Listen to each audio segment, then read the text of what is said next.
Ağustos ayında Kabardey-Balkar Cumhuriyeti'nin başkenti Narçik kentinde yapılan Dünya Çerkez Birliği'nin 6. Olağan Genel Kurulu'na 8 delege ile katılılmış ve yönetim kuruluna 2 arkadaşımızın seçilmesi ve 7. Kongre'nin de İstanbul'da yapılması için karar alınması sağlanmıştır. 4. 10 yıllık bir deneyimi olan KAFTE'nin çalışmalarının genel bir değerlendirilmesinin yapıldığı az katılımlı toplantılar gerçekleştirilmiş, federasyonumuzun daha yararlı ve etkin icraat ortaya koyabilmesi için dikkat edilmesi gereken hususların tespitine çalışılmıştır. 5. KAFTE'nin daha önce yapmış olduğu yazılı müracaatların devamı olarak TRT ve RTÜK'e yazılı müracaatlar yapılmış ve federasyonumuza ana dilimizde dil kursları açma ve yine ana dilimizde radyo televizyonlarda programlar yapabilme olanağı sağlanması talep edilmiştir. 6.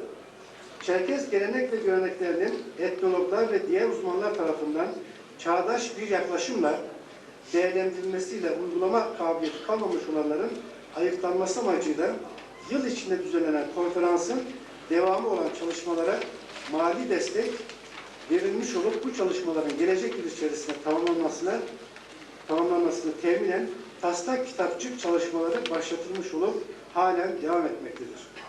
7. KAFTE'nin daha önce Başbakanlık İnsan Hakları Danışma Kurulu'na üyelik için yapmış olduğu yazılı müracaat bu kez federasyon olarak yinelenmiş ve 21 Kasım itibarıyla adı geçen danışma kurulu üyeliğimiz sağlanmıştır. Bu kurulun 8 Aralık tarihinde gerçekleştirilmiş olduğu olağanüstü toplantıya da katılınarak ana dil eğitimi ve yayımı ile ilgili sorunlarımız 70'li sivil toplum kuruluşunun temsilcilerine anlatılmış ve destek sağlanmıştır. 8. Çerkez halklarının ulusal ve toplumsal sorunlarının enine boyuna tartışılacağı, sorunların ve çözüm şekilleriyle önceliklerinin belirleneceği ve geniş katılımlı bir konferans düzenlenmesi amacıyla altyapı çalışmalarına başlanmıştır. Yurt içi ve yurt dışı katılımlı, okuyan, yazan, üreten ve düşünen tüm aydınlarımızın hazır bulunacağı 2 iş gün sürmesi düşünülen konferans için yeni yılın ilk 3 veya 4 ayı hedef alınmış bulunmaktadır. 9. KAFTE'nin süreli yayın organı olan NARK dergisinin yayımı, federasyonun kendi yayın ilkelerini belirlemesi ve dilediği adla yayıma karar verebilmesini sağlamak amacıyla 4 ay önce durdurulmuştur. Federasyonumuzun en kısa sürede yayıncılık konusunda deneyimli uzmanlarımızla, yazarlarımızla ve ilgi duyan okurlarımızla bir toplantı yapıp yayın esaslarını, ilkelerini, süreli yayımını, içeriğini ve adının ne olması gerektiğini belirleyip yurt içi ve yurt dışı okullarımıza yeniden ulaşmaya başlayacaktır. 10.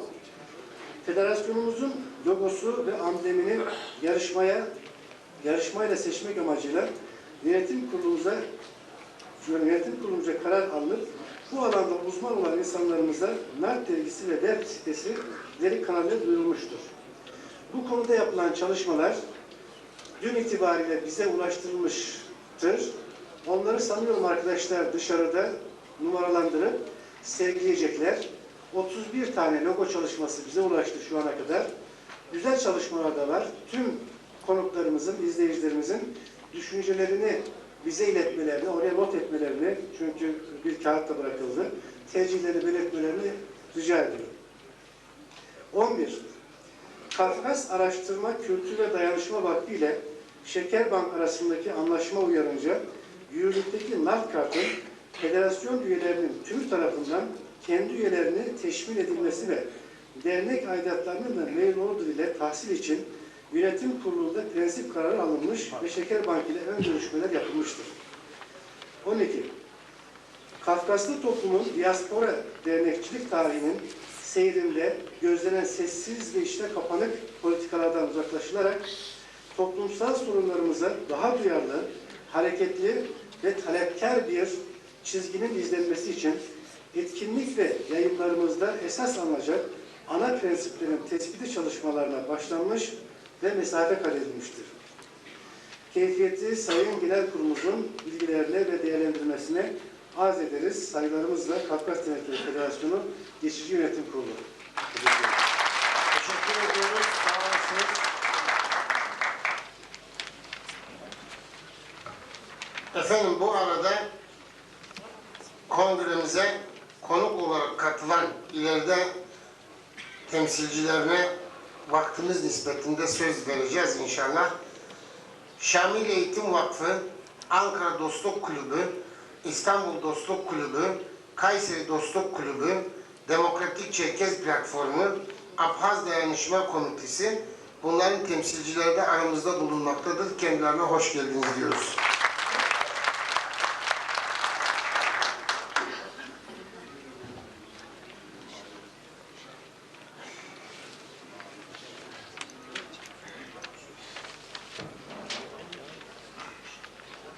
Faaliyet raporunu dinlediniz. Şu anda da mali raporu okunması sağlamak üzere davet ediyoruz.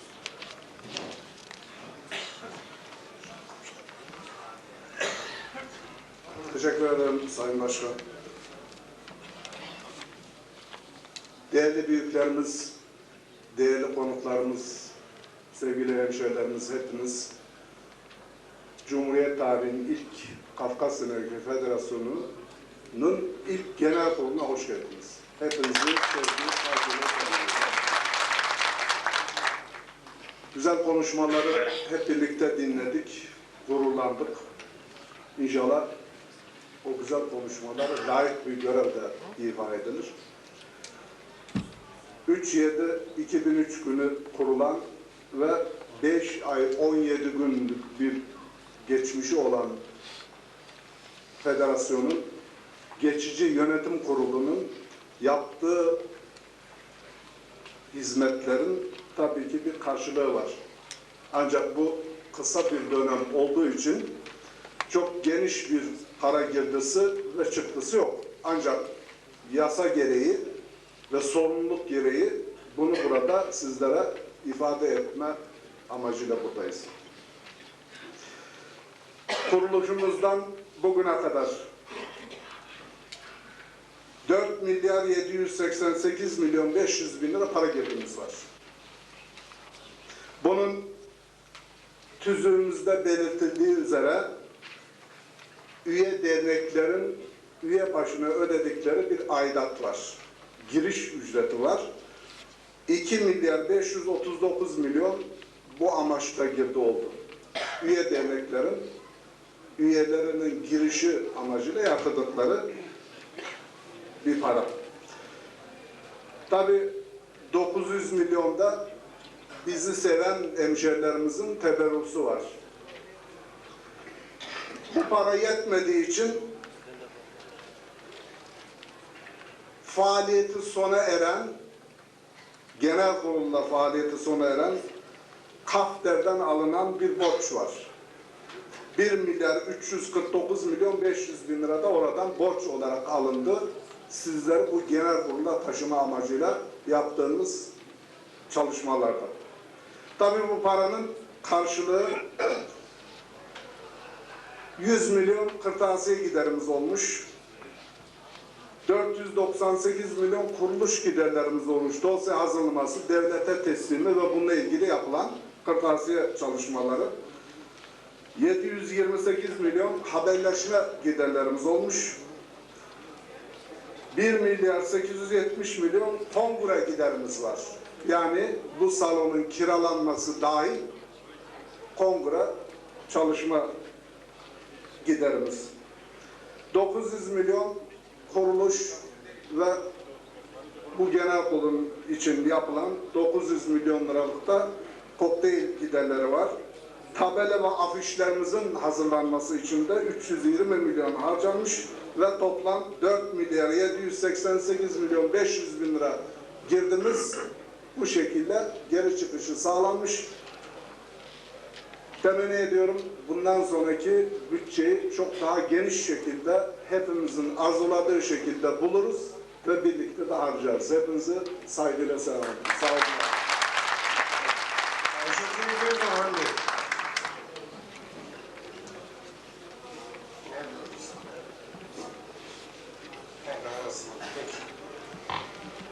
Efendim, faaliyet raporu ile mali raporu dinlediniz. Her iki raporu görüşmeye açıyorum, söz almak isteyenler. Var mı söz almak isteyen? Yok.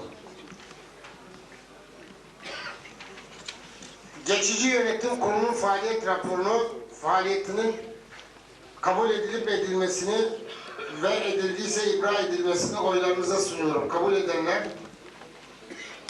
Kabul edilmiştir çoktan. Mali raporu oylarınıza sunuyorum. Kabul edenler? Her iki rapor da kabul edilmiştir. Teşekkür ediyoruz.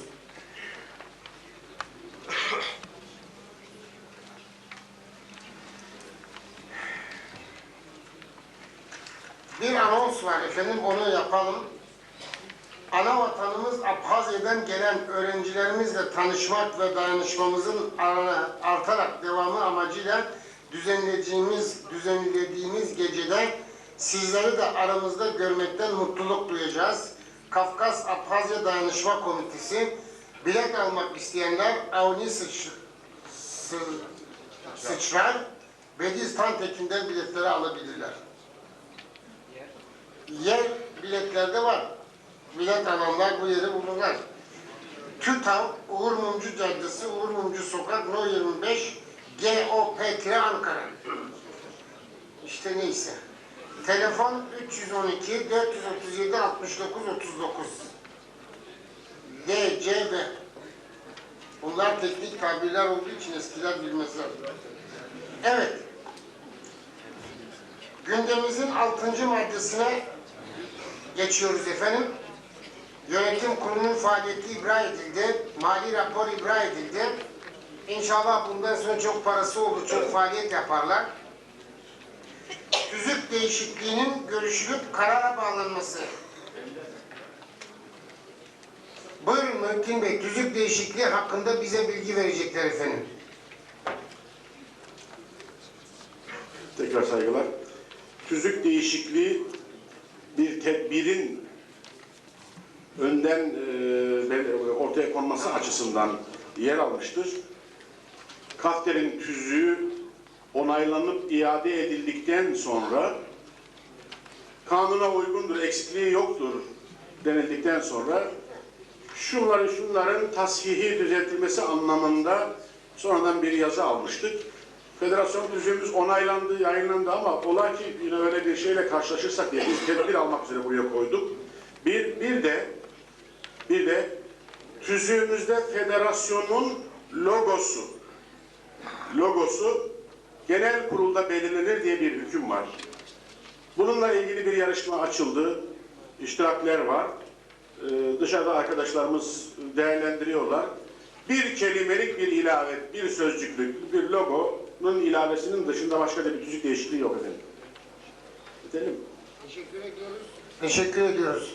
Sadece seçilen logo tutanaklara yazılacak, o kadar oylamak suretiyle insanlar. Onu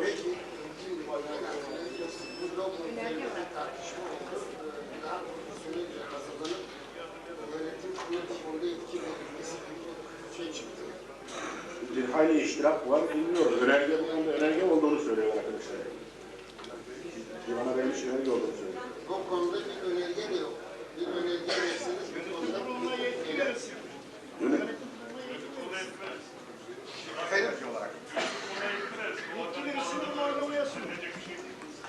tutanaklara geçmesi bakımından efendim logo tartışması kongre başlamadan önce de biraz bazı gelen delegeler tarafından görüldü. Şöyle bir fikir ortaya çıktı.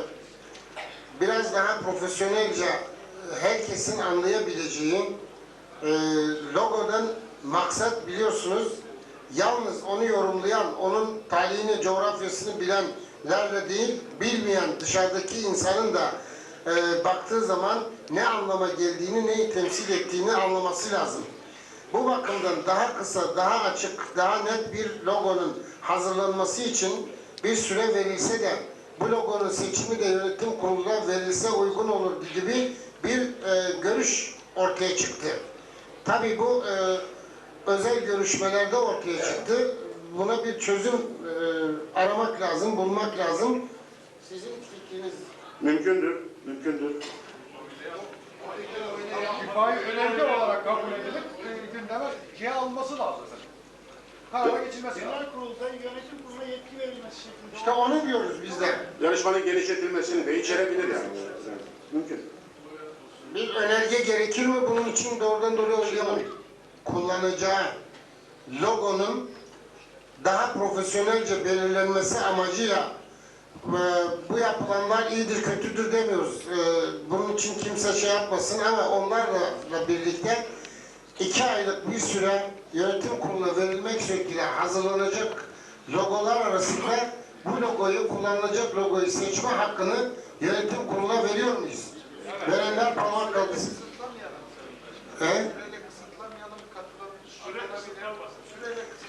Peki süre kısıtlamasını kaldırıyoruz. O zaman da hiç bitmez.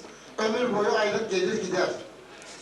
Biraz ciddi toparlanmak lazım yani süre Arama konferansı tarihine kadar, Arama konferansını Mart sonu veya Nisan başlarında yapacağız. O tarihte uygundur, yeterli. 3 ay diyelim Sayın Başkanım. Tamam, 3 ay. Efendim? 3 ay değil. Uygundur. En geç 3 ay desek, Tamam, uygun.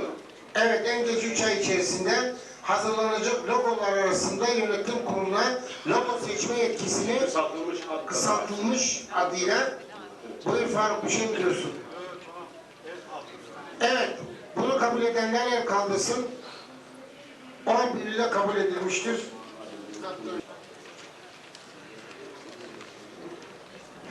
Bu arada değerli arkadaşlar, girerken biz tabii çok şeylere alışmadığımız için usulü formaliteleri hep unutuyoruz.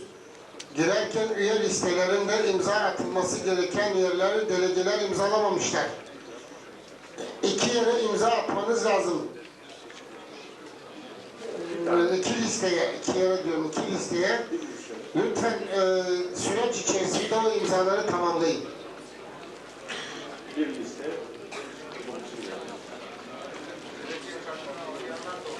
Efendim? Delege kartlarını da alsınlar. Bu delege kartlarını almayan.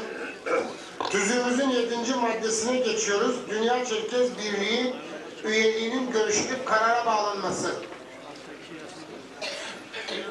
Bu olay bizim çok önemli gündemimizde yer alan bir olaydır.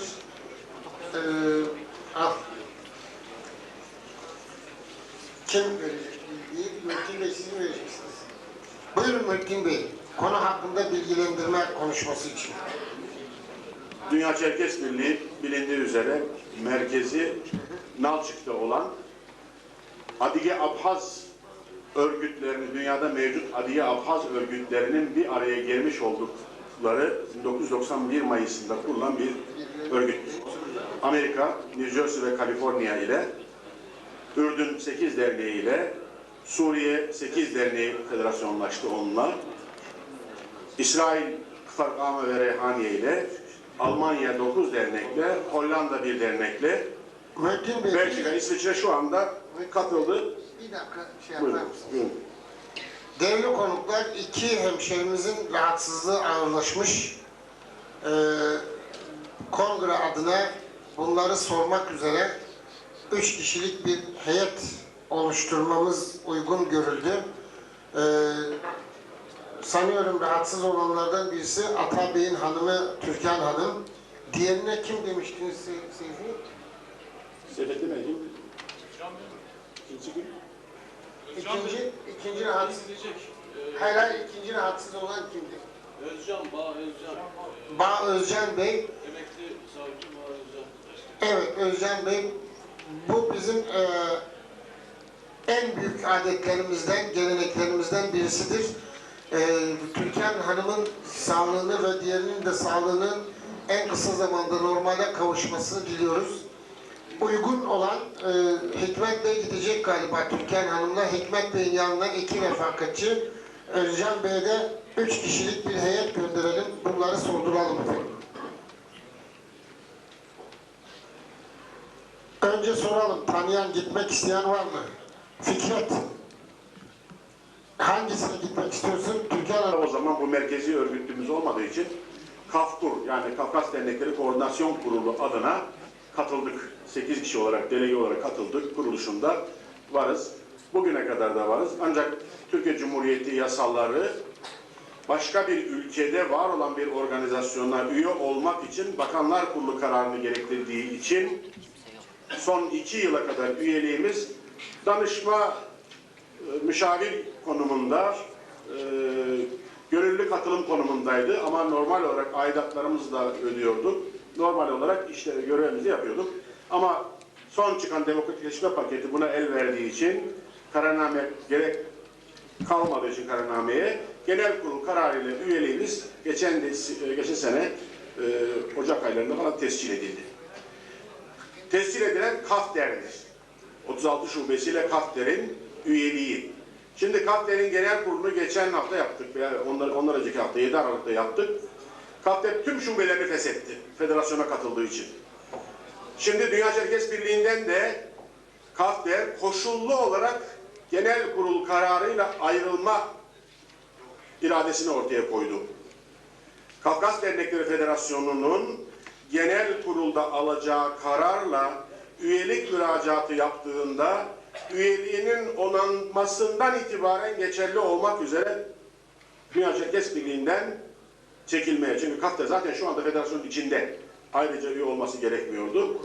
KAFDER kendine düşen görevi yaptı. Genel kurul iradesini ortaya koydu. Bizim bugün burada yapacağımız federasyon olarak Dünya Çerkez Birliği'ne KAFDER'in yerine daha büyük güçlü bir örgüt olan Kafkas Dernekleri Federasyonu'nun üyeliğine karar vermektir. Dünya Çerkez Birliği'nin kongresinde Allah nasip ederse büyüklerimiz de önümüzde olmak üzere İstanbul'da yapacağız 2 yıl sonra. Türkiye'de ilk kez yapılacak bir faaliyettir. Bu bir kongredir. İnsanların değişik görüşleri olabilir. İnsanlar olayları farklı yorumlayabilir. Kafkasya politikaları, görüş açıları farklı olabilir. Hepsi saygılı. Hepsi saygındır. Bizim dernekler olarak Kafkasya'ya bakışımız konusunda tüzüğümüzde ilkelerimiz çok açık. Çalışma programımızda arz ederken orada da üzerine de duracağız. İrademizi alacağız. Kendi görüşümüzde o örgütün içerisindeyiz ve üzerinde düşeni de yapıyoruz. Bir takım eleştirilere muhatap olduk internet kanalıyla ama bugüne kadar da cevap da vermedik. Ancak yakın tarihte yapılan bir röportajda tüzüğü gelinceye kadar, programı gelinceye kadar, faaliyet raporu gelip bunlar tercüme edilerek umuma arz edilinceye kadar susmuştuk. KAFDER web sitesinde DÇB'nin tüzüğü de var, programları da, bundan sonra yapacağı çalışmaları da var. Geçen dönemde yapmış olduğu çalışmalar da var. Cevapsız kalmış bir takım soruların cevapları da orada var. Arzu eden arkadaşlarımız DÇB hakkında daha geniş bilgiyi web sitesinden alabilirler. Şu an sadece benim söyleyeceğim bu kadar. Federasyon olarak Dünya Çerkez Birliği bir konfederasyondur, bir üst kuruluştur. Buraya katılmak, KAFDER yerine orada federasyon olarak yerimizi almak. Bu kadar. Teşekkür ediyoruz. Bu konuda söz almak isteyen var mı? Peki DÇP ile ilgili daha önce başlatılmış olan faaliyetlerin yürütülmesi, üyeliğinin, federasyonun da KAFDER üyeliğinin yerine Dünya Çerkez Birliği'ne üye olması için gerekli resmi ve fiili faaliyetlerin tamamlanması için yönetim kuruluna tam yetki verilmesini oylarınıza sunuyorum. Oy birliğiyle kabul edilmiştir. Katılmak kararı görevlendirilmesi. Tutanakları bu şekilde edeceğiz. Katılma ve yürütülmesi. Tamam. Katılması ve işlemlerin yapımı. Onu yazıyorlar güzelce. Tamam. Efendim şimdi geldik. Bir şairin bir dizelik bir şiiri var. Beni küçük düşüren gayemin büyüklüğüdür, büyük belaya sokan payemin küçüklüğüdür diyor. Biz hep büyük dertleri tartışıyoruz ve lakin bu dertlerin hepsinin çözümü nerede bitiyor? Para meselesinde bitiyor. Napolyon yok aramızda ama paranın değerini bilmeyen de yok içimizde. Şimdi aylık ve yıllık aidatların belirlenmesi konusuna geldik. Gündemimizin 8. maddesi efendim. Buyurun Sayın Başkan, kim bilgi verecek bu konuda?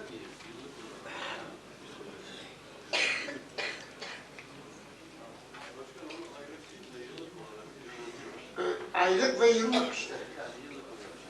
Evet. Bir açık açıklama yaparsanız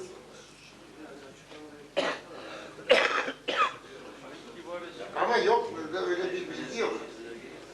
Önerge var mı? Dur bu önergeyi okuyalım. Efendim konu hakkında bir önerge geldi.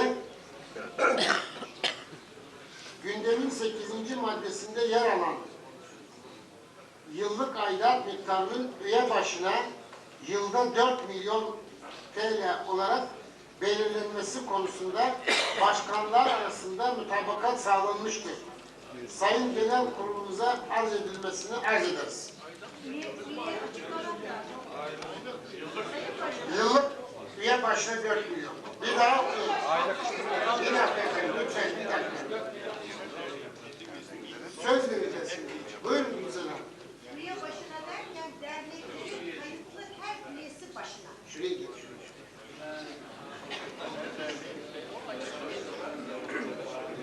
Üye başına derken üye dernek gibi anlaşıldı sanıyorum. Federasyona katılan derneklerin kayıtlı her üyesi başına 4 milyon yılda. Onu açıklama yapma. Efendim önergenizi o şekilde düzeltin. Buyurun. Üye başına demek, federasyona üye olan her dernek demektir.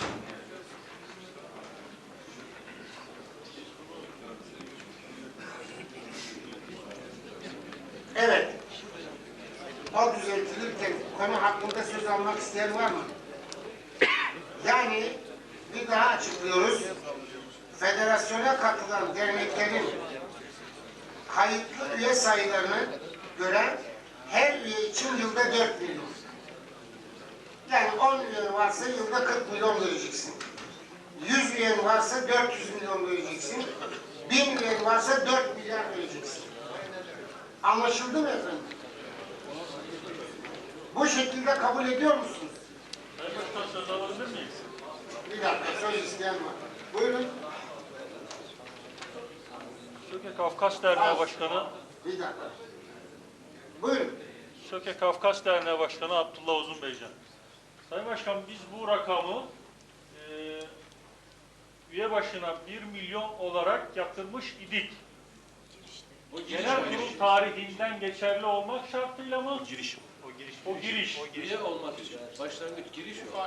Yıllık her yıl olur. Girdikten Yıllık sonra aidat, her yıl. üyelik aidatının dışında mı yoksa ilk giriş aidatı yıllık aidat olarak belirleniyor mu? İlk yıllık aidatı 1 milyon Buyurun. ülkesine eşit.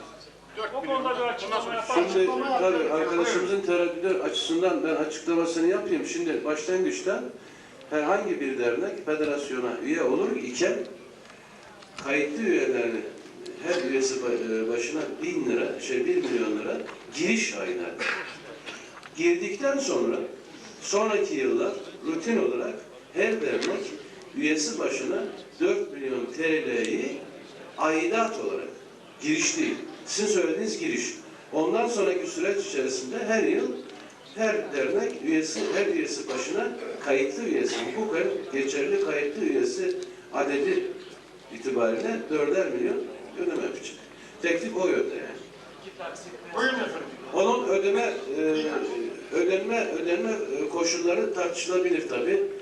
Taksit işte Nisan ve Ekim ayı deniyor. Çünkü genellikle genel kurullar Kasım ayı vesaire yapıldığı için genel kuruldan önce ödenmiş olmasını sağlamak için Ekim ayı uygun. İkinci taksit, birinci taksitte Nisan ayı olarak saptanabilir veya genel kurulun tensip edeceği, takdir edeceği başka bir taksitlendirme yöntemi kullanılabilir.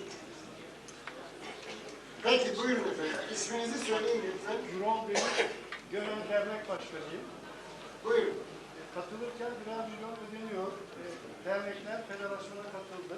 Bundan sonra üye kaydı gelse her katılan üye içinde birer milyon alınacak mı? Hayır. Federasyona üye. Hayır. Dernek üye oldu. Federasyon üyesi federasyona katıldı. Üye kalırsa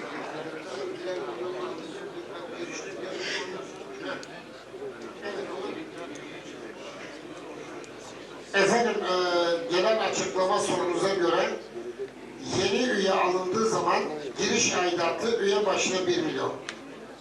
Ondan sonra üye kaldığı sürece her yıl üye başına 4 milyon. Buyur Cengiz.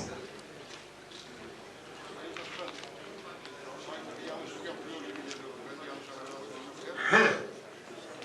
Sesin çıkmıyor. İstiyorsan buraya gel burada konuş. İlk bağır bakalım.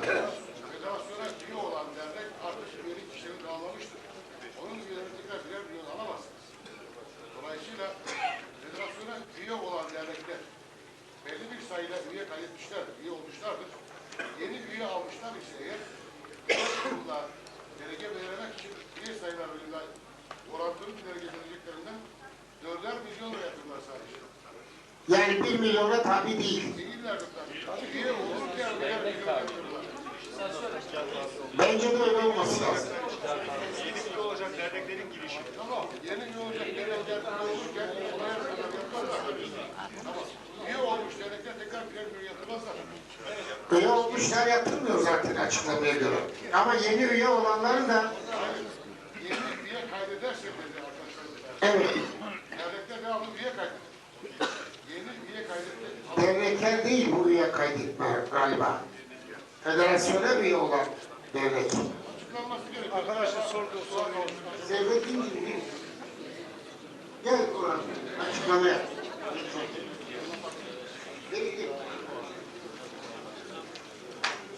Teşekkür ederim Sayın Başkan.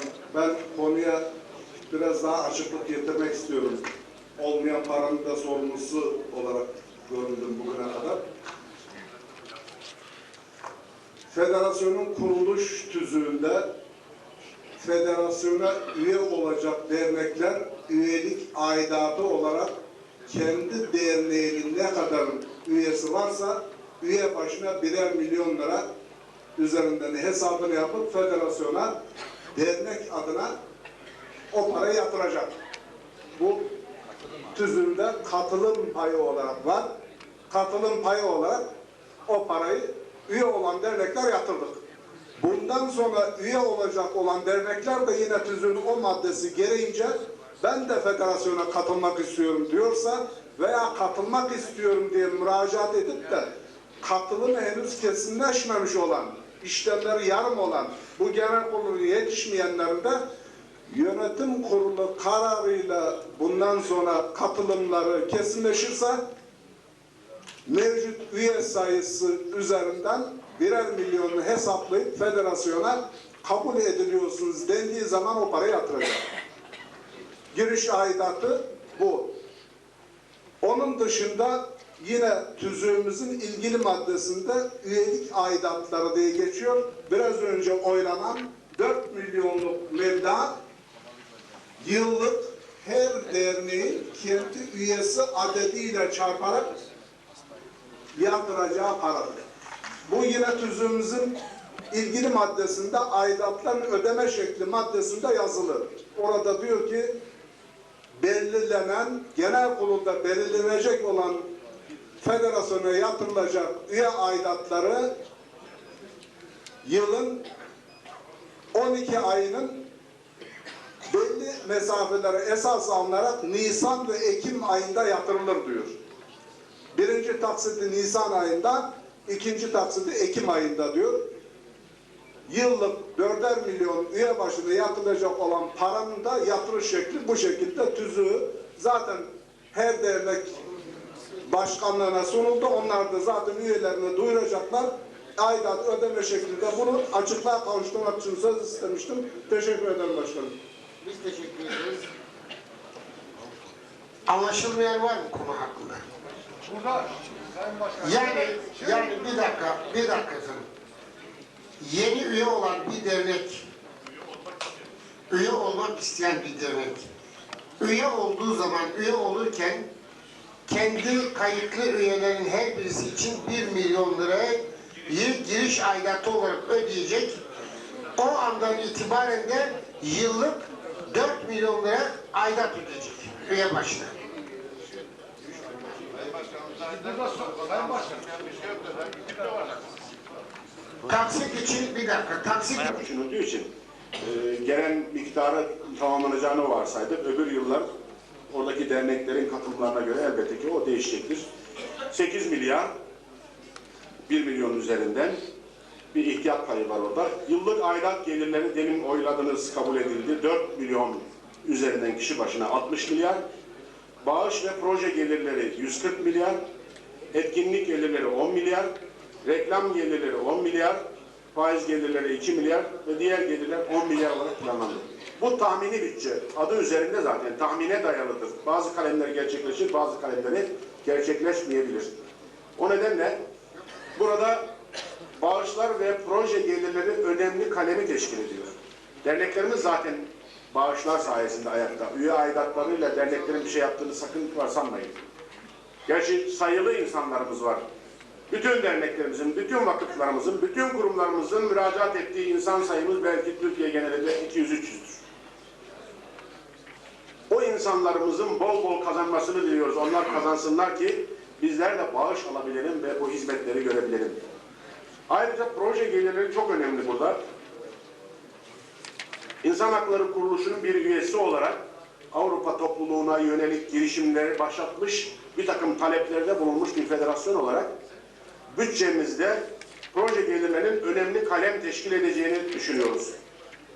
Avrupa topluluğunun, UNESCO'nun, Birleşmiş Milletler'in ve Avrupa topluluğuna bugün girmiş olan, Ankara'da temsilciliği bulunan 15 ülke ve aday diğer ülkelerle beraber 28 ülkenin hepsinin fonları vardır.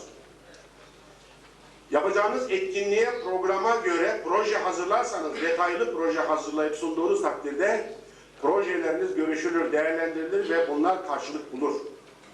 Hepsi bulmaz ama onlar için cazip olan, önemli olan, bizim temel sorunlarımızla ilgili olanı iyi projelendirirsek, lisana uygun bir şekilde İngilizce, Almanca, Fransızca bütün dillerle gerçekten teferruatlı, ikna edici projeler ortaya koyduğumuz takdirde imkanlar alabileceğiz. Nitekim geçen sene Kafter olarak Kanada Büyükelçiliğinden $20.000 proje sunduğumuz için aldık. Dolayısıyla bu nevi proje gelirlerinin bu bağış ve projelerdeki 170-140 milyarlık bağış kısmının yarısını teşkil edeceği bir düşünce içerisindeyiz. Etkinliklerin giderleri olacağı için gelirleri de olabilir diye koyduk. Reklam gelirleri dergi için yakında programda da var. Faaliyet raporunda da söyledik. Federasyona yakışır, haber içerikli. Aynı ay içerisinde Amerika'daki dernek de ne yaptı, Ürdün'deki dernek ne yaptı, Suriye'deki ne yaptı, Kafkasya'daki dernekler, sivil toplum örgütleri, kardeş kuruluşlarımız neler yaptığı resimleriyle, açıklamalarıyla evlere taşıyan bir dergiye ihtiyacımız var. Ama sadece 300-500 bin çıkaran bir dergi değil bu. O zaman reklam gelirleriniz de olacaktır. Reklam gelirlerinizde biz şimdilik genç bir dergi biraz yerleşinceye kadar geliri az olur düşüncesiyle 10 milyar öngördük. Giderler, federasyona bir araç alımı planlandı. Daha önce araç alımı için ödenek de verilmişti ancak binamızın iskan raporu sorunu olduğu için oraya kullanıldı. Hayırlı bir harcamaydı. O nedenle aracımız olmadı. Bir araç alınma durumu söz konusu. 20 milyar öngörülmüş. Büro cihazları, kompütür, fotokopi makinesi gibi büro cihazları var. Bu cihazlara şimdilik sahibiz ama o nevi cihazlar çok çabuk eskiyor, çok çabuk yıpranıyor ve 3 yıl, 4 yıl geçtiği zaman da anlam ifade etmez hale geliyor. Dolayısıyla yeni cihazlar alınacak. Kafker'den ve vakıftan ayrılacak. Haberleşme giderleri için 40 milyar öngörüldü. Bu şu andaki fiili çalışmalarımızda aylık telefon, sadece telefon, faks gideri 600-700 milyon liraya ulaştığı oluyor. Aktiviteniz varsa o ay daha fazladır, aktivite yoksa daha azdır. Çünkü hemen hemen her gün Türkiye'deki derneklerimizin birçoğuyla konuştuğumuz gibi çoğu zaman haftada bir kez de en az Ürdün'deki, Suriye'deki, Almanya'lardaki, Belçika'daki, İsviçre'deki, Hollanda'daki, Kafkasya'daki, Amerika'daki derneklerle konular icabı, gelişimler icabı görüşmeler yapıyoruz. Dolayısıyla haberleşme giderlerimiz istesek de istemesek de yüksek olacaktır. Bu rakamın bile kurtaracağını düşünmüyorum. Ayrıca kargo, posta giderleri de beraber düşünülmüş. Ücret giderleri diye 160 milyar, ücret gideri 60 milyar. Burada profesyoneller düşünüldüğü için bunların SSK ödemeleri 20 milyar, vergi ödemeleri fonlar 3 milyar stopajlar, 83 milyar böyle bir gider öngörülmüş. Dergi yayın giderleri 15 milyar. Tabii derginin ilk harekete geçirilmesi, çarkın dönmeye başlamasına kadar yapılacak olan bir harcamadır. O zamanla döner, tekrar o harcamaları geri getirir. O itibarla ön harcamalardır bunlar. Isınma aydınlanma giderleri, açıklamaya gerek yok, 20 milyar lira. Binanın ısınması, aydınlanması ve benzeri enerji giderleri. Su giderleri 3 milyar, ulaşım giderleri 8 milyar. Bu ulaşım giderleri çalışan elemanların belediye otobüsleriyle gelmesi gitmesi, kart olayları artı etkinlikler varsa o etkinliklere insanlar gönderiyorsanız hiç olmazsa araçlarının benzin paralarını koymanız lazım. İnsanlara yük, biz bir yere kadar yük olabilirsiniz, onu aştığı zaman artık yük olamazsınız. O nedenle ulaşım gideri olarak 8 milyar öngörüldü. Büro giderleri bu kırtasiye ve cihazların kendileri ucuz ama yedek parçaları ve diğer ek müştemilatı son derece pahalı olan şeylerdir. O müştemilat giderleri olarak niteleyebiliriz bunu. Gönderiyorsanız hiç olmazsa araçlarının benzin paralarını koymanız lazım. İnsanlara yük, biz bir yere kadar yük olabilirsiniz, onu aştığı zaman artık yük olamazsınız. O nedenle ulaşım gideri olarak 8 milyar öngörüldü. Büro giderleri bu kırtasiye ve cihazların kendileri ucuz ama yedek parçaları ve diğer ek müştemilatı son derece pahalı olan şeylerdir. O müştemilat giderleri olarak niteleyebiliriz bunu. Akaryakıt ve seyahat giderleri bölgesel etkinlikler düzenlendiğinde, yurt dışı çalışmalara katılındığında ve organizasyon anlamında, eğitim anlamında, çünkü derneklerimizde en büyük eksikliğimiz bu.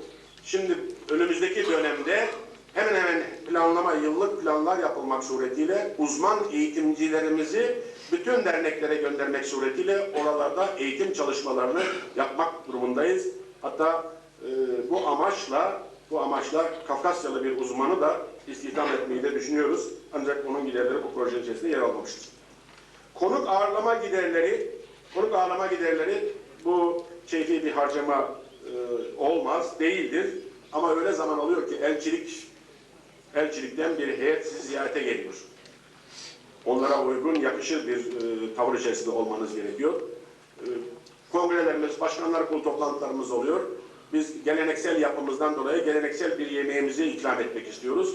Onların hepsi küçük küçüktür ama sonunda yekün teşkil ediyor. 20 milyar lira olarak öngörülmüş.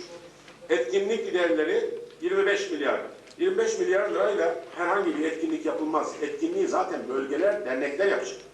Ama onun organizasyonu, oraya Kafkasya'dan sanatçı mı getireceğiz, uzman mı getireceğiz? Onların uçak paraları, bilet paraları ve benzeri harcamalardır. Organizasyonun fiili gerçekleştirmesini örgütler yapacak. Aksi takdirde federasyon temsili niteliğini, sıfatını kaybeder. Federasyon temsil, Çerkes ulusal sorunlarını, toplumsal sorunlarının çözümü için temsille mükelleftir. Aktiviteleri dernekler yapacaklardır. O anlamda ama o aktivitelerde elbette biz de katkılarda bulunacağız, öncülük edeceğiz. Onun giderleri. Kongre toplantı giderleri için 15 milyar önerilmiş. 15 milyar kongre giderleri elbette ki değildir. Ama geçen sene yapmış olduğumuz uluslararası Abhazya'dan, Adigey'den, Karaçi-Çerkes'ten, Kabardey-Balkar'dan ve Ürdün'den, Hollanda'dan konuklarımızın davetli olduğu uluslararası dil bize konferansı gerçekleştirdik.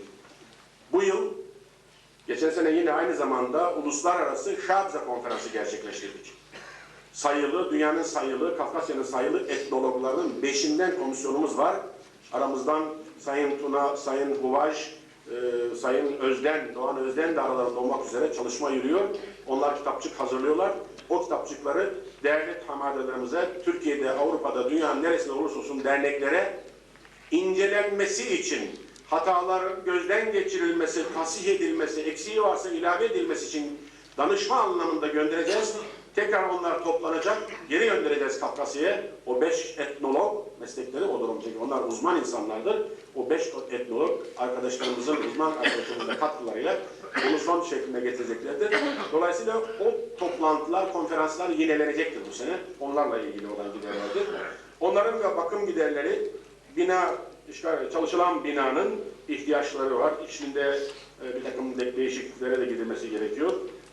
Dış cephesinden başla bir takım sorunlar olduğu için Ankara Derneği ile beraber Kafkas Vakfı da o bünyede kaldığı takdirde her 3 kurum olarak birlikte bu organizasyonu, bu bakım giderleriniz karşılayacağız. Onun gideridir. Diğer giderler tahmin edilemeyen, tahmin içerisinde olmayan, beklenilmeyen, her zaman gündeme gelebilecek olan giderlerde 6 milyar olmak üzere bütçe gelir gider tahmini 240 milyar liradır. Bütçenin uygulama esaslarında yönetim kurulu ödenekler arasında, fasıllar arasında aktarmaya yetkili olmalı. Profesyonel amaçla insanları görevlendirip bir yerlere gönderiyor isek, onların otobüs veya uçak seyahat giderleri fiili ücretler üzerinden tahakkuk ettirilmeli. Artı konakladıkları yerlerin kendi halimize, bütçemize, yapımıza uygun yerde konaklama koşullar konakladıkları yerlerinde karşılanacağına ilişkin 3 cümlelik not var. O notla birlikte bilgilerinizi arz ederim. Teşekkür ediyoruz Muhittin Bey. Efendim tahmini bütçeyi bilgilerinize sundular. Konu hakkında söz almak isteyenler var mı?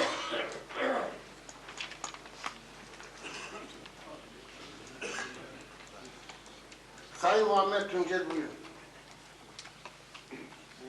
Aidatla ödememenin yaptırımı ne olacak? Tüzükte var. Öyle mi? En basiti gelecek genel kurula giremez. Başka söz isteyen var mı? Peki tahmini bütçeyi Sayın Muhittin Ünal Bey'in hazırladığı, okuduğu gelir ve gider toplamıyla toplam 240 milyar lira gelir, gider, toplam 240 milyar lira gider olarak kabul edenler parmak kaldırsın. Kabul etmeyenler kabul edilmiştir. Konuşmasıyla ilgili 2 cümle söylemek istiyorum.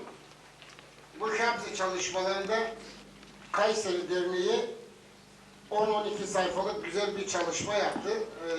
Bana gönderdiler. O da onların herhalde tecahülü ariflerindendir. Aslı gönderdiler. Kendilerinde fotokopisi de kalmadı. Onu isterlerse fotokopisini veririz. Bir de Sayın Bey'in Birleşik Kafkas Derneği dergisinde yayınlanan bize rehberlik edecek toplam 7-8 sayfalık bir güzel çalışması yayınlandı. Kendisine huzurunuzda teşekkür ediyorum. Divan adına veya kendi şahsım adına. Buyurun efendim. Sayın Tunç'un.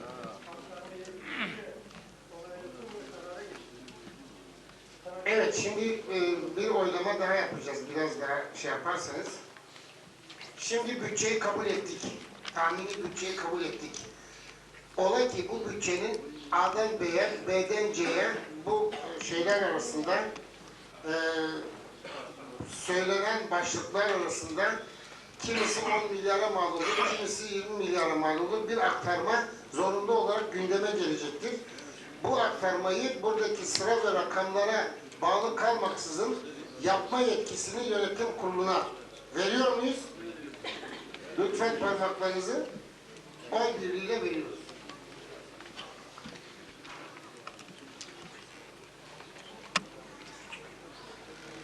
Gündemimizin 10. maddesi çok en rahat konuşulabilecek, herkesin çok rahat söz söyleyebileceği bir konu ama ben burada böyle ilanihaya açıklamalarla değil, bu zaten bir teknik çalışmanın gereğidir, teknik çalışma yapılacaktır. Bildiğim kadarıyla yönetim kurulu da bir arama konferansı adı altında böyle bir çalışmayı sürdürüyor. Ama biz yine genel kurulun belirgin görüşlerinin ana hatlarıyla belirlenmesi için gündemi açıklamaya açıyoruz. Çalışma programının ana hatlarıyla belirlenmesi. Gündemimiz bu. Acaba yönetim kurulunun bu konuda bir taslağı var mı? Buyurun Muhittin Bey.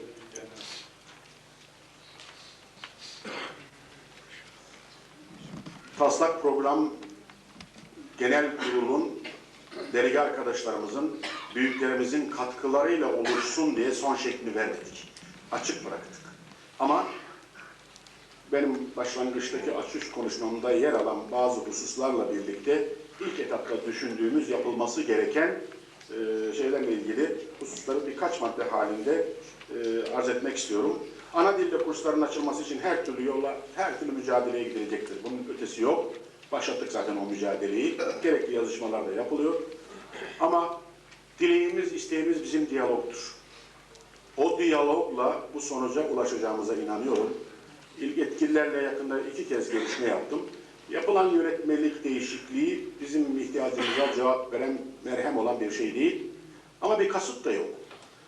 Öngörülememiş, bazı şeyler düşünülememiş. Oysa daha önce de ben ikaz etmiştim yazılı olarak ama öngörülemediği söylenildi.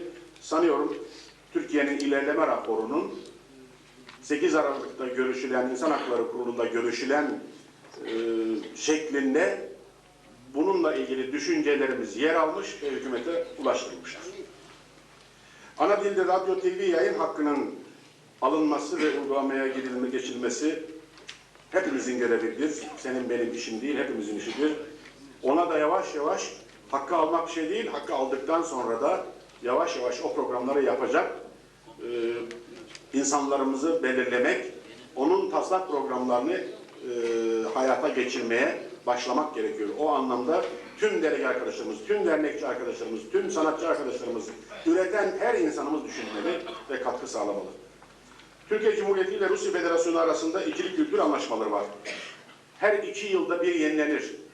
Yenilenme Mart sonu Nisan başıdır. Eğer bu Mart sonu Nisan başına kadar bu anlaşmanın içerisindeki bize ait özel olarak bizi ilgilendiren 4-5 maddeye işlevlik kazandıramadığımız takdirde 2 yıl sonraki 1995 sonundaki yenilemeye kalacak. Oraya kalmaması için bütün dostlarımızdan, bütün arkadaşlarımızdan destek istiyoruz. Bu arada Sayın Davut Bozkurt, Türkiye Büyük Millet Meclisi Genel Sekreteri aramıza geldiğini görüyorum. Sevindim. Bütün milletvekillerine, bütün parti liderleriyle, hepsiyle iç içe olan bir insanımız. Sanıyorum bunu kendisine iş edinecektir ve bu ikili anlaşmanın yenilenmesi sırasında bizlere ilişkin maddelerin çalıştırılması konusunda bize katkı sağlayacaktır. Türkiye'de ve dünyanın her tarafında artık sivil toplum önem kazandı. Her şey sivil toplumla oluyor. Sivil örgütlenmelerle oluyor. Varsanız sivil örgütlenmeler içerisinde başkalarının acılarını paylaşır, onlarla beraber olursanız, onlar da sizin acılı zamanınızda sorunlarınızın çözümünde sizinle olurlar. Biz bugüne kadar onu yapmadık. Hep sessiz kaldık. Toplumsal yapımız, kültürel yapımız, geleneksel yapımız buna uygun olduğu için sessiz kaldık. Bu terbiyemizi bozma anlamında değildir. Bu saygısızlık yapma anlamında değildir. Gene gördüğümüz, aldığımız terbiyeye uygun ama biraz daha yüksek sesle bir şeyler söyleyeceksek sivil inisiyatifler içerisinde yer alıp sadece Türkiye'deki sivil inisiyatifler değil, dünyadaki diğer sivil inisiyatiflerle de entegre olmak durumundayız. Buna ilişkin olarak yapılması gereken çalışmaları planladık. İnşallah adım adım uygulanacaktır. Kafkasya'ya öğrenci gönderiyoruz. Ama bu öğrenciyi gönderirken 3 kişilik bir komisyon veya zaman zaman da benim kişisel inisiyatifimle öğrenci gönderiyorum. Bu doğru değil arkadaşlar. Bu doğru değil. O zaman nitelikli, bilgili, orada takılmadan tahsil yapabilecek insanları gönderememe gibi bir keyfiyet doğuyor. Arkadaşımızın çocuğu, derneğimizin gönderdiği bir çocuk falan diye gönderiyoruz. Bunlar subjektif. Bunu sağlam kıstaslara bağlamak istiyorsak, YÖK'le anlaşmak suretiyle ÖSYM'nin sınav merkezlerine Kafkasya'daki üniversitelerimizi dahil ettirerek şu anda Vladikavkasya'daki Vladikavkaz Osset Üniversitesi, Adigey Üniversitesi ve Kabardey-Balkar Üniversitesi YÖK'ün repertuarında, Milli Eğitim Bakanlığı repertuarında vardır, kabul edilmiştir ama bu sınav merkezlerine yansıma, Türkiye'de yapılan sınavdan aldığı puanla oradaki bir bölümü tercih etme hakkını vermiyor henüz. Bunu sağlamak asli görevimizdir. O zaman nitelikli insanlar gidecek. Oraya öğrenciler geliyor. Suriyeli, Ürdünlü, İsrailli ve başka ülkelerden Kafkaslı öğrenciler geliyor. Onların yanında bizim çocuklarımız gerçekten çok zayıf, çok cılız kalıyorlar. Çünkü başka yere giremeyen insanları gönderiyoruz. Doğru değil. Türkiye'deki genç Adiye çocukları da zekidir. Türkiye'deki Adiye çocukları da Ürdün'deki, Suriye'deki kadar başarılı olur ama hakkıyla seçerek gönderirseniz. Bunu sağlamak asli görevimizdir. Kafkasya'da okuyan gençlerimizin diploma denkliği meselesi yıllardır gündemde. Gençlerimiz mezun olup geliyorlar ve askerliklerini er olarak yapmak durumunda kalıyorlar. Ondan da ötesi ruhsatlarını asıp muayenehanelerinde, yazıhanelerinde çalışamıyorlar. Bu bir haksızlıktır.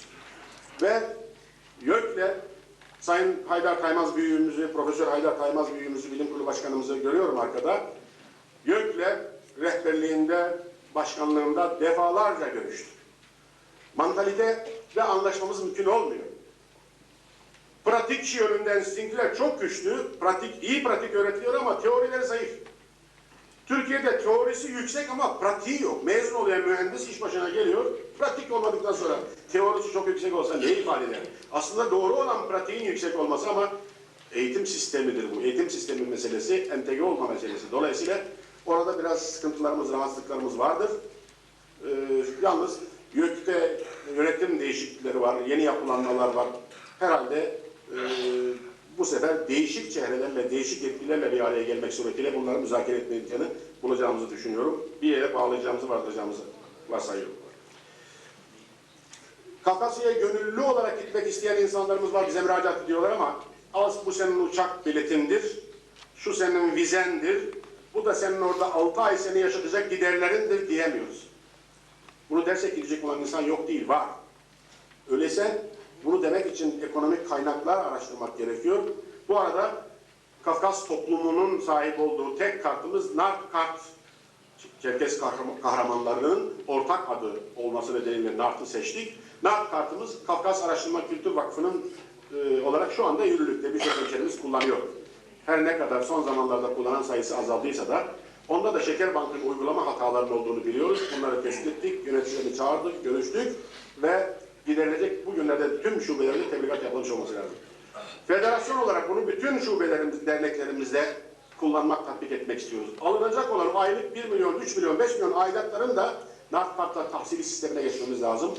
O takdirde 10-15 bin kart devreye girecektir ki bunların her birinden özellikle alışverişte kullanımından bizim vakfımıza 3-5 kuruş damlayacaktır. İşte o damlalar anlam ifade eder. Artı Kafkasya için ayda $1 diye bir kampanya açmıştık. Denedik, gördük ki Türkiye'de çok güzel bir potansiyel var. O $1 hiç kimse esirgemeyecek. Bir sigara parası değil artık $1. Onu nasıl gerçekleştireceksiniz? Uzunyayla'nın falan köyünden bir kişiden 12 ay için $12 alacaksınız ama oraya göndermek için $12 harcayacaksınız. Onun anlamı yok. Öyleyse kartlaşarak, kartı uygulamak suretiyle ayda $1 kampanyasına girdiğimiz takdirde ayda $1'a Türkiye, bütün Türkiye genelinde 1000 kişi bile girse, 2000 kişi bile girse rakamdır. Onunla biz belli sayıda öğrenciyi göndeririz. Buna artık bu kampanyayı başlatacağız, uygulamaya geçeceğiz. Hemşehrilerimizin kendi yönlerinde bu konuda hassasiyet göstermelerini bilhassa istirham ediyorum. Türkiye'de bize katılmamış dernekler var. Katılmak istemeyenler olabilir. Bize bizim görüşümüzü benimsemeyen, farklı görüşlü olan olabilir. Demokrasi bu. Saygı duyuyoruz. Ama onlarla arzu ettikleri takdirde biz görüşmekten, ilişki içinde olmaktan, ortak aktivitelere gitmekten çekinmeyiz. Ama bizim de bir çizgimizin olduğunu, bir görüşümüzün olduğunu, bir doğrultumuzun olduğunu, o doğrultudan da fazlaca taviz vermek gibi bir şey içerisinde olmayacağımızı da ilave ederek onu söylüyorum. Bu ilişki Avrupa'daki, Orta Doğu'daki, Amerika'daki diğer derneklerimiz için de geçerli. Doğal olarak katlanarak artacaktır. Arkadaşım faaliyet raporunda söyledi. Çerkes ulusal sorunu o kadar çok ki, biz burada faaliyet raporunda 5-6 tane dile getirdik ama o kadar çok ki, bunu saymakla olmaz. Kameralarımıza sorsak ayrı ayrı şeyleri anlatacaklardır. Gençlerimize sorsak ayrı ayrı şeyleri anlatacaklardır ve çoktur. Öyleyse düşünen, yazan, okuyan, araştıran insanlarımız var. Yurt dışında, Kafkasya'da, Avrupa'da. Kafkasya'da her üniversitemizde, her ülkemizde, o küçük cumhuriyetlerde bilimsel araştırma akademileri var. Uzmanlar var. Onları da davet ederek, büyüklerimizi de davet ederek böyle bir toplantı halinde 2 gün, 3 gün çalışmak zorunluluğunu duyuyoruz. Amacımız ne? Sorunlarımızı alt alta yazalım 1, 2, 3, 4, 5. Ondan sonra da tartışa o sorunların öncelikleri nedir? Birinci önceliğimiz nedir? İkinci önceliğimiz nedir? 10. önceliğimiz nedir? Onu da bitirdikten sonra bu öncelikleri kim uygulayacak? Bu sorunları kim çözecek? Çünkü Türkiye'de o kadar çok kurumumuz oldu ki. Dernekler var, federasyonlar var, vakıflar var, komiteler var, kulüpler var. Hepsi kardeş grup, hepsi de kardeş kuruluşlar bunlar. Ama birimizin alanını, bir de iş adamları derneklerimiz, kafiyatımız var. 5 ayrı kurumumuz var. Olsun, onların fazla olmasında bir zarar yok. Ama herkes görevini bilerek, işte böyle bir ulusal arama konferansında herkes kendi işlevini, kendi üstüne düşeni bilerek, nerede başlayacak, nerede duracağını bilerek çalışırsa, o zaman her birimiz görev bölümü yapmış oluruz ve bir yerlere daha kolay varırız. Bu konferansı çok önemsiyoruz. Bunun için şimdiden insanların düşünmeye başlamasını ve öneriler, önergeler, tebliğler sunmaya başlamalarını, çalışmalarını istiyoruz. Dergiyi durdurduk. Demin söylediğim nitelikli bir dergi çıkarmak için inşallah bunu, ama ondan önce de yine medyada çalışan, yayın camiasında çalışan, yazan, çizen, okuyan insanlarımızın tekrar bir araya gelip ilkelerini, yayın ilkelerini, içeriğini, adını ve benzeri konuları belirleyeceği bir konferans sonucunda buna başlayacağız. Bölgesel aktiviteler zaten var programlarımızda her zaman yaptığımız bir şeydir. Artık o 3.000, 5.000 değil, 50.000, 100.000'lere hedeflemeliyiz. Uzun-yayla festivallerinde 20.000, 30.000'leri gerçekleştirdik. Marmara'da gerçekleşti, Ege'de gerçekleşti, Sakarya'da gerçekleşti. Artık biraz daha geniş kitlelere ulaşmak durumundayız. Geniş kitlelere ulaşırsanız çağrılı olan insanların önemli bölümü de orada aranızda olur. Sizi dinler, sorunlarınızla da ilgilenir. Dolayısıyla bunları planlamaktır bizim görevimiz, katılımcılarını sağlamaktır. İcraatını zaten yöresel dernekler kendileri yapacaklar. Bu maddeler zaman bir yerine getirilemediği için doğrudan oraya getiremedik. Ama yörelerimizde yaşayan insanlarımızın günlük yaşam biçimi, yapmacık şey istemiyoruz. Olmayanı var gibi göstermeyi istemiyoruz. Olduğumuz gibi bizi bilmeleri için Kafkasya'da. Burada çekimler yapacaklar. 8-10 programdır bu. Oradaki cumhuriyetlerdeki insanlarımıza Türkiye'deki yaşam biçimimiz anlatılacak. Türkiye'nin değişik bölgelerinde program yapılırken tabii o bölgeye yakın diğer civar ilçe ve illerdeki derneklerde davetli olacaklardır. Yine önümüzdeki 2 yıllık dönemde Kafkasya'dan çok sayıda tiyatro grupları getirilecektir, davet edeceğiz. Tiyatroyu geleneksel düşünce yapımızda yanlış algılıyoruz, yanlış biliyoruz. Geçen de Kafkasya'ya da gitti, İstanbul'a da gitti, Düzce'ye de gitti, burada da gösteri yaptı. Adige Devlet Tiyatro Topluluğu geldi. Neyi anlattı? Eski yaşam biçimimizi, dedelerimizin, atalarımızın yaşam biçimini, savaşın başladığı andaki telaşları, günlük meşgalelerini ve sorunlarını. Bunları birer kitap halinde bütün okuyucuların evlerine soksanız fazla anlam ifade etmez ama birer defa tiyatro seyirtirirseniz çok anlam ifade eder. Dolayısıyla çok sayıda Kabarde'de 2 tane önemli oyun belirledik. Gerçekten etkileneceksiniz. Yunanistan'da doğmuştur o eserin bir tanesi Kral Oidipus. Ama Yunanistan'daki o tiyatro artistlerinin o denli bu eseri canlandırabileceklerine ben görsem de inanmam, söyleseniz de inanmam. Öylesine başarılı bir sanatçı. Bu insanlar bunun sadece üniversitesini okumuyorlar, akademilerinden mezunlar ve tahsilini yapıyorlar. Uzmanlar bunlar. Onları sık sık gelecek sene karşımıza getirmeyi düşünüyoruz. Bundan sonrası da sizlerin ilavesiyle oluşacak. Ben söyleyeceklerim o kadar. Teşekkür ederim.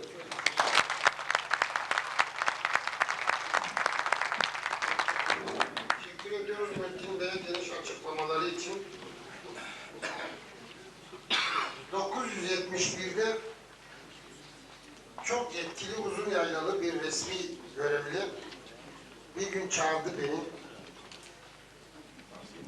Şöyle bir temennide bulundu. Bu Çerkezler dedi, ya yapacaklarını yazsınlar, yapmayacaklarını yazmasınlar veya yazdıklarsa bir şeyi arkasında dursunlar, yapsınlar. Şimdi Muhittin Bey'in burada sıraladığı konular tahmin ediyorum bir devlet politikası kadar çok. İnşallah bunları becerebiliriz. Söz almak isteyenler efendim, çalışma programının ana hatlarıyla ilgili Muhittin Bey'in taslak programı okudu. Eklemek istediğiniz veya görüş belirtmek istediğiniz veya akla gelmeyen bir husus varsa söz almak isteyenleri bekliyoruz. Biliyorsunuz önümüzde ciddi bir problem var. Bir Abhazya, bir Çeçenistan problemi var. Abhazya'da yeniden bir saldırı, bir savaş tehlikesi söz konusudur. Buna dikkat çekmek bakımından, Abhazya'nın geleceğinin belirlenmesi bakımından, yetkililerin buna dikkatini çekmek adına bir takım etkinliklerde bulunması gerektiğini düşünüyorum.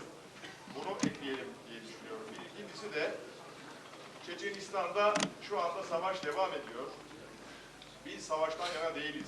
Herhangi bir taraf tutmak durumunda da değiliz ama problemlerin barışçı yollarla çözülmesini istiyoruz. Savaşın getirdiği yıkımları insanlara anlatmak ve barışı dayatmak adına bu anlamda da bir takım etkinlikler yapmamızda yarar görüyorum. Örneğin Çeçenistan'da yapılan savaşın ne kadar zalimce savaşlar olduğunu gösteren, insanlık duygularına sahip herkesi etkileyecek olan çok iç acıtıcı resimler var. Bunları bir sergi halinde kamuoyuna sunabilirsek eğer, sanıyorum savaşa karşı barıştan yana tavırları geliştirebiliriz. Bunların da çalışma programına eklenmesinin gerekli olduğunu düşünüyorum. Teşekkür ederim. Teşekkür ederim. Buyurun Cemalettin Bey. Sayın Ali Valinin söylediklerine aynen katılıyorum. Sayın Başkan, Muhittin Bey lütfen dinleyin bu. Dinliyorum, not alıyorum. Not alın lütfen. çalışma programından bahsederken sorunları öncelik sırasına göre sıralayalım. Hangisi madde 1, hangisi madde 2, hangisi madde 10 gibi bir açıklamada bulundular. Ona aynen katılıyorum. Şurada veciz sözler görüyoruz. Bir tanesi diyor ki, dilsiz ulus ölüdür. Ben teklif ediyorum, çalışma programında özellikle dil öğretimine öncelik verilsin. Teşekkür ederim. Biz teşekkür ediyoruz. İsminiz efendim? Efendim? Sabahattin Soner. Sabahattin Soner. Kişi adına mı bir dernek yaptı? Kişi adı yani. Buyurun efendim.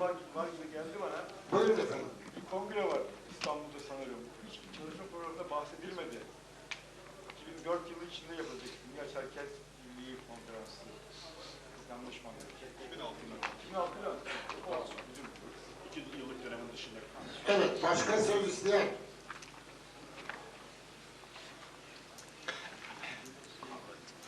Efendim o zaman şöyle yapalım. Muhittin Bey'in okuduğu kapsamlı bir taslak program. Bu programı bu konuşmalar çerçevesinde daha da zenginleştirerek, netleştirip üye derneklere, üye olmayan derneklere, kamuoyuna açıklayabilecek şekilde hazırlanması ve bizlere tebliğ etmeleri konusunda sıralamasını, içerdiği konuları tespit etmeleri konusunda yönetim kuruluna, seçilecek olan yönetim kuruluna tam yetki verelim. Bu konuda danışmak istedikleri kişilerle danışırlar, gerekli toplantıları yaparlar, çağırmak istedikleri kişiyi çağırırlar. Bu şekilde bir program ortaya çıkar diye düşünüyorum. Ne dersiniz? Bu programın, okunan taslak programın geliştirerek, temiz şekilde, temiz edilerek, netleştirilerek esas Kafkas Dernekleri Federasyonu'nun programı haline getirilmesi ve üye derneklere, kamuoyuna açıklanması konusunda seçilecek yönetim kuruluna tam yetki vermek isteyenler parmak kaldırsın lütfen. İstemeyen var mı? Yok. Bu da kabul edildi.